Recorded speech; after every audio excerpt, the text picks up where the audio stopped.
Insurance में tax saving खत्म हो गई, फिर मेरी वेल्थ का क्या होगा? हमने शुरू से एक बात सुनी है कि इंश्योरेंस की मैच्योरिटी पर टैक्स नहीं लगता है। 12 लाख से ऊपर की इनकम आपकी है, तो आपके लिए बहुत सारे इन्वेस्टमेंट्स ऐसे हो जाते हैं जिस पे आपको टैक्स देना पड़ेगा।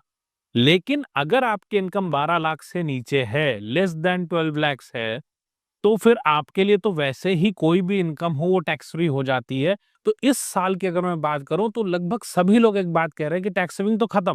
भाई आप न्यू टैक्स रेजिम में स्विच हो गए अपने आप में। क्यों?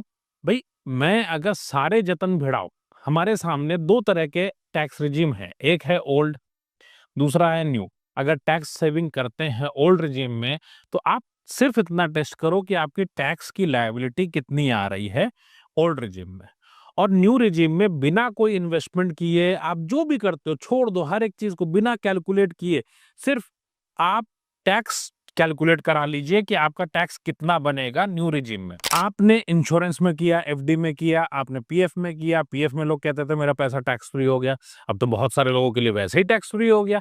अगर आपकी इनकम 12 लाख से नीचे, एवरेज इनकम इंडिया में बात करूं तो 12 लाख से नीचे बहुत ज्यादा लोग हैं जो उस ब्रैकेट में।